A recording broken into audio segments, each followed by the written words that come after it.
মেসিকে সামনে পেয়ে অরূপ বিশ্বাসের আদেখলাপনা আদিক্ষেতা সেটা কেউ দেখতে বাকি রাখেনি। দেশের গোটা মানুষ দেখেছে এবং সেই জায়গা থেকে রীতিমতো ঢিডি পড়ে গিয়েছে অরূপ বিশ্বাসের নামে। এবং সেই জায়গা থেকে ভালো মতোই সেটা বুঝে গিয়ে এবার অরূপ বিশ্বাস কী করলেন, একটা সাদা কাগজে ইস্তফাপত্র লেখার নাটক করলেন, তাতে অজস্র বানান ভুল, এবং সেই নাটকটা মেনে নিলেন মুখ্যমন্ত্রী মমতা বন্দ্যোপাধ্যায়ও গ্রহণ করলেন সেই চিঠিটা, সেই ইস্তফাপত্রটা। কিন্তু এখান থেকেই প্রশ্ন, তাহলে কি সান্ত্বনা আদায়ের জন্য অরূপ বিশ্বাসের এই স্ট্র্যাটেজি?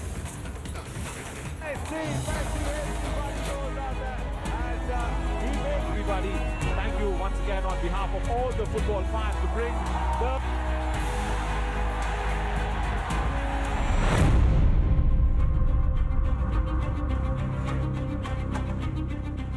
195টি দেশে মাথা হেঁট বাংলার।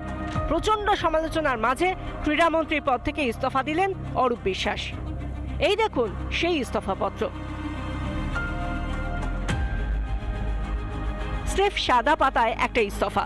আরে মশাই, এটা কি দিদিকে লেখা ভাইয়ের কোনো চিঠি, নাকি এক বন্ধুকে লেখা আরেক বন্ধুর চিঠি? আপনি সরকারি একটা পদ ছাড়তে চান, তাহলে শুধু একটা সাদা পাতা ইস্তফা কেন? সরকারি প্যাডে কেন ইস্তফা নয় অরূপ বিশ্বাসের? পদত্যাগ পত্রে অরূপ বিশ্বাসের কোনো স্বাক্ষর নেই কেন? বলছি স্যার, এভাবে আর যাই হোক ইস্তফা তো হয় না।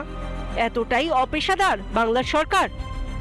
দেখুন, পদত্যাগপত্র অ্যাকসেপ্ট করে কী হবে? জেলে পাঠাতে হবে। শতদ্রু যদি জেলে যায় তাহলে এ কেন যাবে না? এ তো চেলা। শতদ্রু তো বড়ে, আসল মালিক তো এ। তো শতদ্রু জেলে গেলে এদের দুজনকেও জেলে যেতে হবে, সুজিত বোস এবং অরূপ বিশ্বাস, এই দুজনকেই জেলে যেতে হবে। বিশ্বের মাঝে বাংলার মাথা হেঁট হয়েছে একমাত্র অপদার্থ একটা রাজ্য সরকারের জন্য। সেদিন মেসিকে নিয়ে কি পরিমাণে হ্যাংলামি করেছিলেন অরূপ বিশ্বাস তা সবাই দেখেছে। লোকে কষ্টের টাকা খরচ করে ফুটবল তারকাকে দেখতে এসেছিল। বাংলার মানুষ টাকা খরচ করে অরূপ বিশ্বাসকে তো দেখতে আসেননি।